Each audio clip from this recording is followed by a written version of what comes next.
오늘 이 시편의 내용은 하나님의 창조와 관련되어 있습니다. 오늘날 창조라고 이야기하자면은 진화론의 반대말 정도로 인식하는 경우들이 있습니다. 그리고 창조를 단순히 모든 인류의 기원 또 모든 것이 만들어낸 시작으로만 생각하고 있다는 것입니다. 만약에 그러한 개념이라면 많은 사람들은 기억하지 아니할 것입니다. 왜냐하면 창조하고 끝났기 때문에요. 그러나 성경은요, 하나님께서 세상을 시작하셨던 것뿐만 아니라 지금 현재에도 모든 것을 다스리신다는 그 개념이 우리에게 확실해져야 된다는 것입니다. 왜냐하면은 창조를 시작으로만 딱 알아버리면은 하나님께서는 처음에만 간섭하셨지 우리의 삶에는 전혀 상관이 없으시구나라고 오해할 수 있기 때문에 그렇다는 것입니다. 그렇기 때문에 오늘 본문으로부터 시작해서 시편 93편에서 100편에 이르기까지 내용이 비슷한데 바로 하나님께서 천지를 창조하셨을 뿐만 아니라 현재에도 모든 것을 다스리신다는 통치의 개념이 기록되어 있는 것입니다. 무엇보다 오늘 본문의 내용은 여호와께서 다스리신다라는 그 의미에 집중하고 있습니다. 과연 하나님께서 창조를 시작하셨고 현재에도 모든 것을 주관하시고 통치하시느냐, 그거에 대한 올바른 성경적인 지혜가 또 해석이 오늘 본문에 기록되어 있습니다. 그러면서 오늘 본문의 내용은 여호와께서 어떻게 세상 가운데 통치하시고 다스리신지를 본문의 말씀을 통해 크게 세 가지의 내용으로 함께 우리가 나누기 원하는데 1절에서 2절은요. 여호와께서 다스리신다는 선언이고요.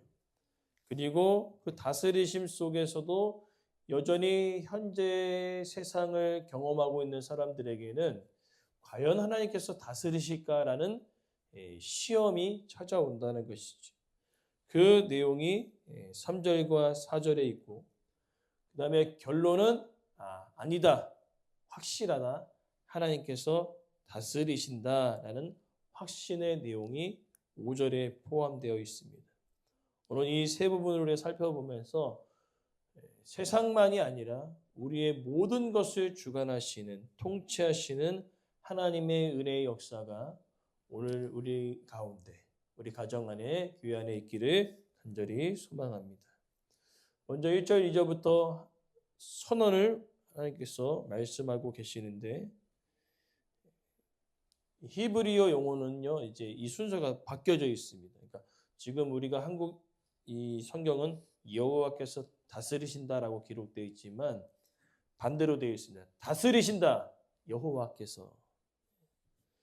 그러니까 여호와께서 다스리시니라고 기록되어 있지만 그것이 아니라 아까 제가 말씀한 대로 선언과 선포이기 때문에 다스리신다, 여호와께서 이렇게 번역하는 것이 훨씬 더 효과적이라는 것이지. 그러나 많은 사람들은 하나님께서 다스리신다는 그 개념을 모르고 있습니다. 그래서 많은 사람들은 산에는 산신이 있고 바다에는 바다신이 있고 땅에는 땅의 신이 있고 그래서 각 영역별로 다스리는 신들이 다 다르기 때문에 그 바다에 갈 때는 바다신에게 기도하고 땅을 거닐 때는 땅의 신에게 기도하고 산을 오를 때는 산의 신에게 기도하는 모습들이 고대 사람들의 모습이었죠. 그러나 중요한 것은 그 모든 것을 다스리신 것이 하나님 되심을 우리는 알아야 된다고 선포하고 있습니다. 그리고 이 다스리신다는 그 개념 속에 인터넷을 뒤져보니까요. 이런 그림이 있어요. 하나님과 예수님이 이 팔씨름을 하는 그런 그림이 있더라고요. 그 그림은 잘못된 그림입니다.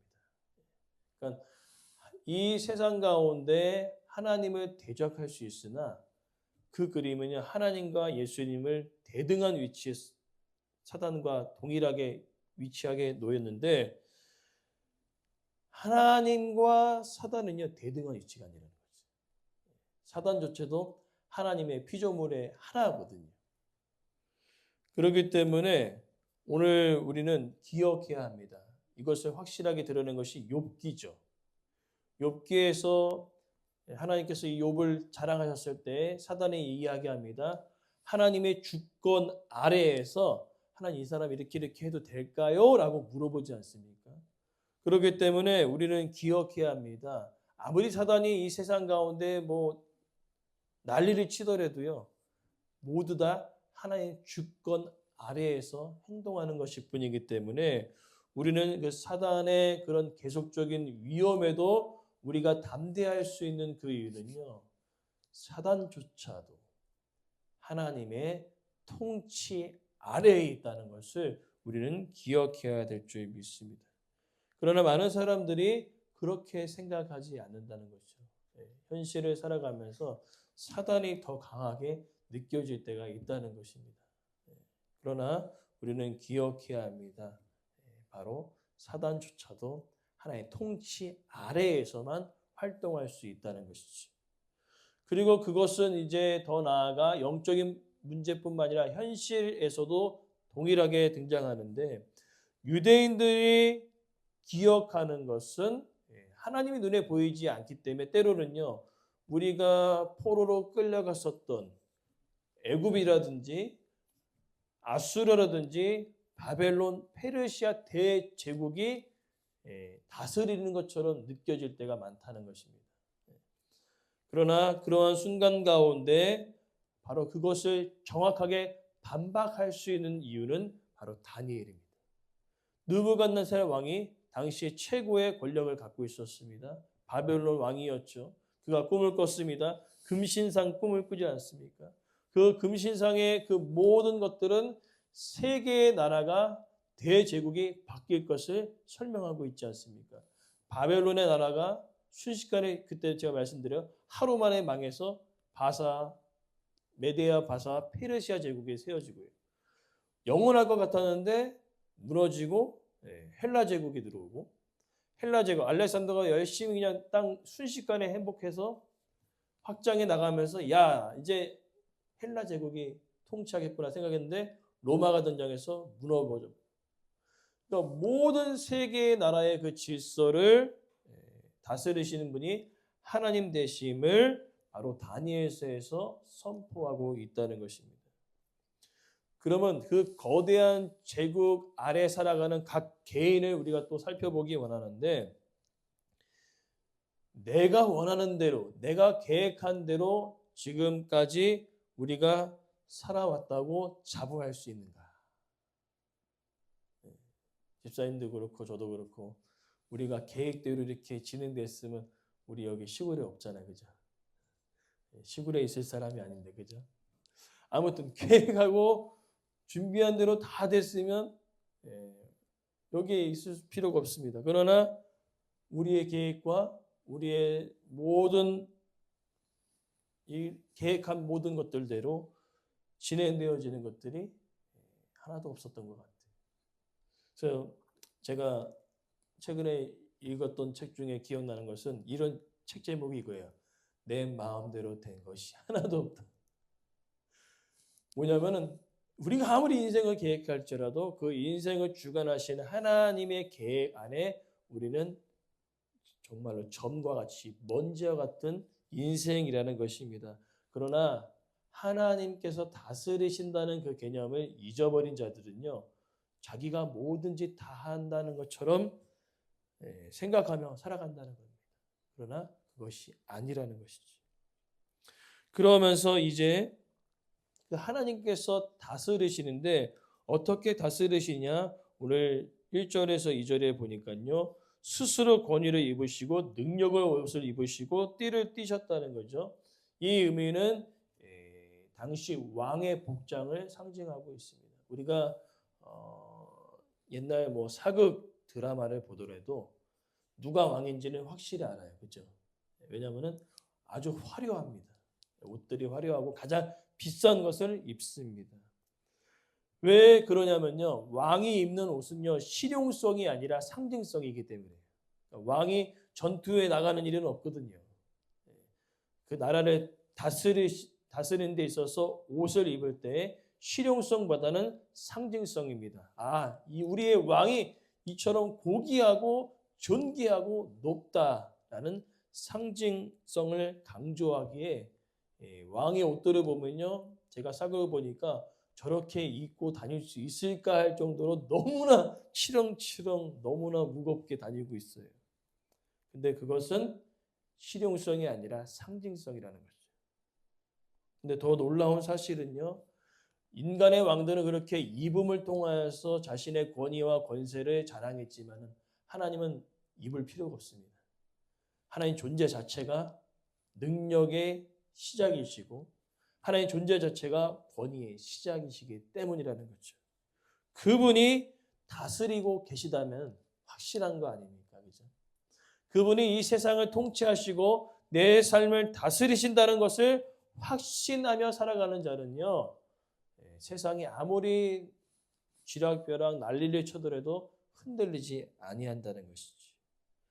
오늘 시편의 기자는 그것을 기억하라는 겁니다. 인간의 왕들은 스스로 권위를 입고 능력을 입어야지만이 드러날 텐데 하나님 그럴 필요가 없다는 거예요. 이미 존재 자체가 능력이고 존재 자체가 권위의 상징이시기 때문에 그렇다는 겁니다. 그래서 1절 하반절에 세계도 견고히 서 흔들리지 아니하는도다. 그러니까 하나님께서 통치하는 이 세계는요 흔들리지 않는다는 겁니다. 그리고 이어지는 내용도 마찬가지. 주의 보좌, 통치의 그 힘과 능력이 보좌로부터 시작되어지는데 예로부터 견고히 세워졌다는 겁니다. 그러나 더 중요한 의미는 영원부터라는 거죠. 인간의 왕들, 대제국은요 한계가 있습니다. 무엇입니까? 내가 왕으로서의 수명의 한계가 있고요. 또 아무리 내가 잘 살았음에도 불구하고 나라가 폭망하면 그 권세는 끝나는 거잖아요. 그러나 하나님은 끝나지 않습니다. 인간의 수명조차 하나님은 영원 전에서 영원 후부터 계신 하나님이시고 그리고 하나님의 나라는요 없어지지 않는다는 거죠. 그것을 믿고 살아가느냐라고 시편 기자는 이야기한다는 거죠. 영원 전부터 영원 후까지 하나님께서 모든 것을 다스리신다는 것을 너희들이 기억하느냐.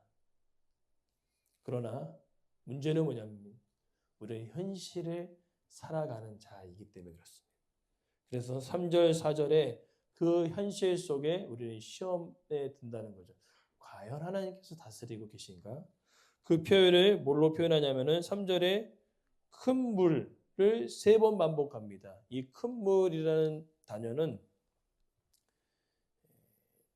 바다를 상징합니다. 바다에 큰 파도가 넘실되어지는 것들을 표현하고 있습니다.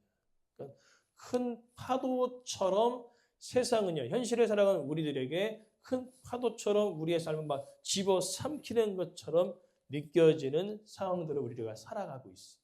그래서 우리는요, 하나님보다는 그 현실 앞에 우리 앞에 불어오는 큰 파도를 보면서 두려워한다는 거죠. 과연 하나님 다스리시는데 이렇게 파도가 이렇게 많은가라고 생각할 수 있어요. 그것을 누가 생각했습니까? 바로 욥이 생각했죠. 욥이. 벼랑간에 그냥 자녀들 다 죽고 그다음에 가장 믿었던 아내도 그냥 하나님 저주하고 죽어라 하고 그냥 집 나가버리고 가지고 있던 모든 재산 다 날아가고 그때 얼마나 힘들었습니까? 그래서 욥이 막 기도하지 않습니까? 그리고 이제 욥기의 끝에 보면은 막 폭풍 가운데 하나님께서 욥에게 딱 나타나세요.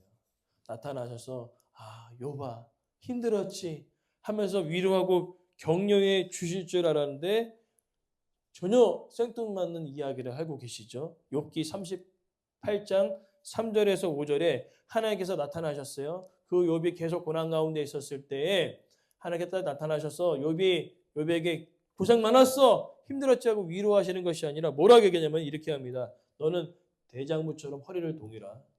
그러면서 얘기합니다. 내가 땅에 기초를 세울 때도 어디 있냐? 내가 모든 세계의 질서를 세울 때도 어디 있었냐? 라고 얘기하고 있어요. 이게 무슨 말입니까? 세계의 질서와 모든 것을 통치하는 것이 나다라고 욥에게 선포하고 있는 것입니다. 그리고 더 나아가서 38장 8절에서 11절에 이렇게 이야기합니다. 바다의 이야기를 하고 계세요. 바다가 생겨났을 때 그 모든 것을 조성한 사람이 나고, 그 다음에 큰 파도가 넘실될 때 하나님께서는 바다의 한계를 정하셨다는 거죠. 바다와 땅의 경계를 정하셔서 아무리 크게 놀지라도 그 파도가 순식간에 사라져서 땅을 뒤덮지 않도록 내가 만들었다고 이야기하고 있는 것입니다. 갑자기 왜 이런 얘기를 했을까요? 그러니까 욥이 생각하기에는 지금 다가오는 그 수많은 현실이 큰 파도처럼 느껴졌거든요. 나를 집어삼키는 것처럼 느껴졌거든요. 하나님께서 말씀하십니다. 땅과 바다의 경계를 내가 정했던 것처럼 그것이 너무나 큰 것처럼 느껴지지만 너의 인생은 집어삼킬 정도는 아니라는 거죠. 왜냐하면 너의 인생은 내가 다스리고 있기 때문에. 그래서 위로가 되어지는 것이죠. 고린도전서 10장 13절 말씀에 이런 말씀이 있지 않습니까? 사람이 시험을 당하지 않습니까? 그러나 더 놀라운 사실은요, 시험 당할 즈음에 하나님께서 우리에게 힘을 주셔서 그것을 능히 감당할 수 있는 힘과 능력을 우리 가운데 허락하신다고 말씀하였습니다. 그렇기 때문에 우리는 기억해야 합니다. 4절 말씀을 기억해야 되죠. 아무리 큰 파도가 넘칠지라도 그보다 크신 분이 하나님이시다. 그래서 우리는요, 큰 파도가 와서 나를 집어삼킬 때 가장 기억해야 될 것은 시험에 당하는 것이 아니라 시험을 이기는 것입니다. 무엇으로요? 큰 파도보다 크신 하나님 내 인생을 책임져 주시고 다스리신다는 것을 믿는 자.